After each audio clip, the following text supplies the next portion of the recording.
Olá pessoas, é chegada a hora de comentarmos o assunto mais quente dos quadrinhos dos últimos tempos, que é o casamento do Batman com a Mulher Gato. Isso aqui está sendo muito aguardado por todo mundo que tá lendo a revista, né, e tudo mais. Então, esse vídeo aqui vai ter duas partes. A primeira, um guia geral sobre como você deve ler esse quadrinho, né, porque não é só a mensal do Batman, tem também o prelúdio pro casamento e tudo mais. Vou dar uma comentada geral por cima disso. E a segunda parte do vídeo vai ser eu comentando o casamento, as repercussões disso e o que eu achei da cerimônia toda e tudo mais. Porque tem muita discussão na internet atualmente sobre o que aconteceu aqui. Então, vamos lá. Vamos começar com esse guia, né? Não é necessariamente só ler a mensal do Batman e acabou. Porque tem essa revista aqui, que é o Prelúdio pro Casamento, que são várias histórias paralelas da Bat-família relacionadas ao casamento, né? Então tem as histórias do Asa Noturna relacionadas, do Jason Todd, do Damian Wayne, da Arlequina e da Batgirl, todas relacionadas a essa parada do casamento. Então isso aqui é importante, eu não diria tão importante, mas é muito interessante de se ler, principalmente pela parte relacionada ao Coringa, né? Porque o Coringa ele fica meio surtado que o Batman não mandou convite pra ele, né? Tipo, como assim o Batman não me chamou, não chamou seu chapo Coringa, eu sou a alma da festa. Então, se isso aqui é necessário pra ler o casamento? Não. Mas é uma adição muito interessante. Então, onde isso aqui se encaixa? Você vai ler Batman até a revista 24, que é essa aqui do Gladiador Dourado, em que ele dá o presente de casamento do Batman, né? Toda aquela treta e tal.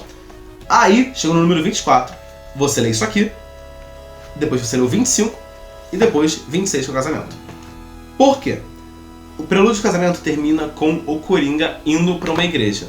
Você lendo, a impressão que dá é que ele tá indo pra igreja onde o Batman vai casar com a Mulher Gato. Só que na realidade, quando você lê o número 25, você vê que não é exatamente isso e tudo mais. Beleza. Essa é a ordem de leitura de toda essa parada.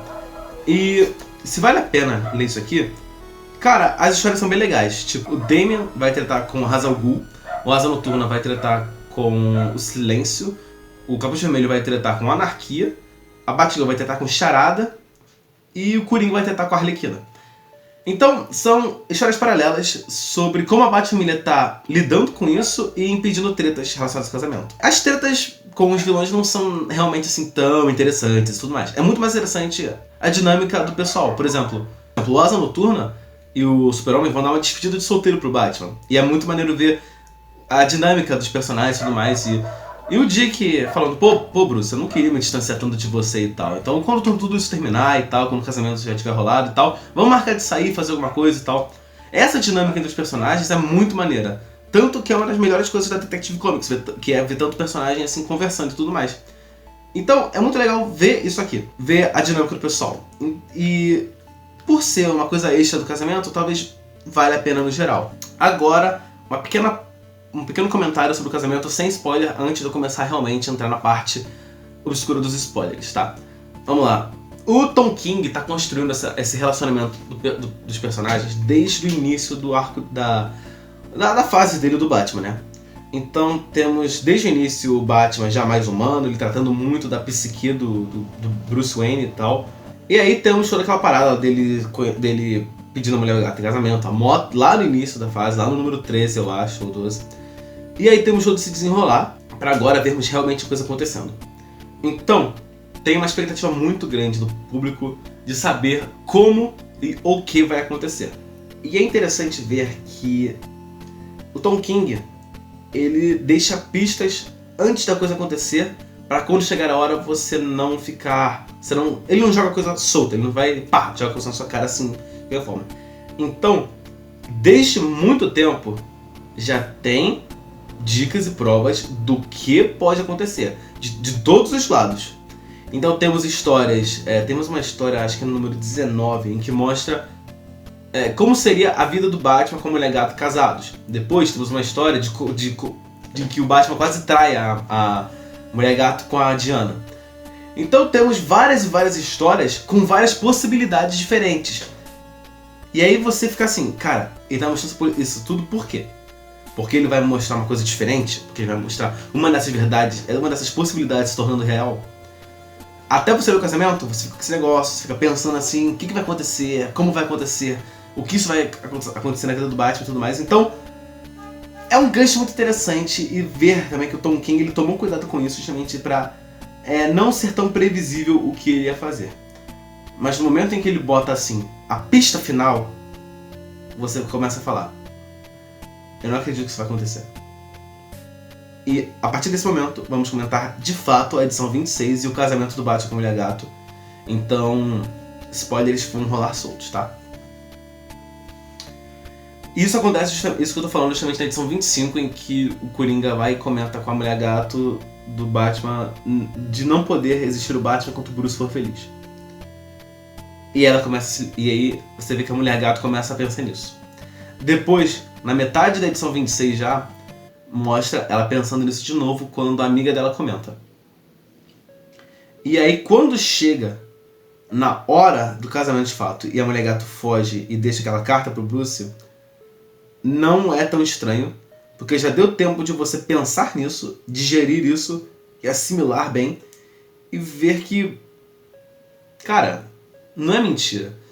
A gente gostaria de ver eles casados, a gente gostaria de ver eles agindo como parceiros e tudo mais, ver o Bruce um pouco mais feliz. Poderíamos. Ia ser bem interessante isso tudo na real. Mas talvez no futuro explore um pouco mais sobre essa parada da Mulher Gato achar o Batman tão importante a ponto de negar a própria felicidade pra ver o Batman continuar atuando, né? E nós já vimos, na edição 19, como eu falei, a realidade em que o Batman e a Mulher Gato continuam casados. E é interessante, é muito interessante. Eu gostaria de ver essa realidade se tornando real no universo DC. Só que tem muita gente falando que o casamento não aconteceu por conta de interferência editorial da DC. Eu não acredito nisso, porque o Tom King sempre teve muita liberdade para escrever do jeito que ele queria as histórias do Batman. Eu acho que ele já planejava isso desde sempre. Tanto que agora vai começar essa fase do Batman porradeiro descendo. Tanto que essa fase que é comentada no final da revista falando tempos sombrios aguardam o Batman a partir da próxima edição.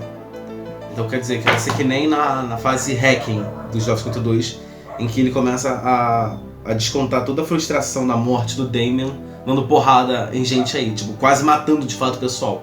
Até que chega a Pássaro Azul e tal, e alivia eles e tudo mais.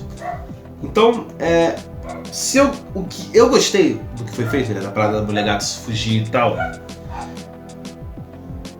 a minha opinião é praticamente a mesma da minha opinião sobre Os Últimos Jedi. Eu não sei o que pensar sobre isso.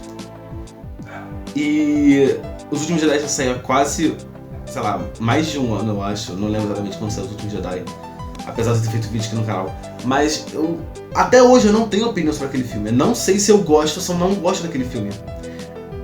Por exemplo, vamos dizer que numa escala de 1 a 10, o 5 seria o mais ou menos, né?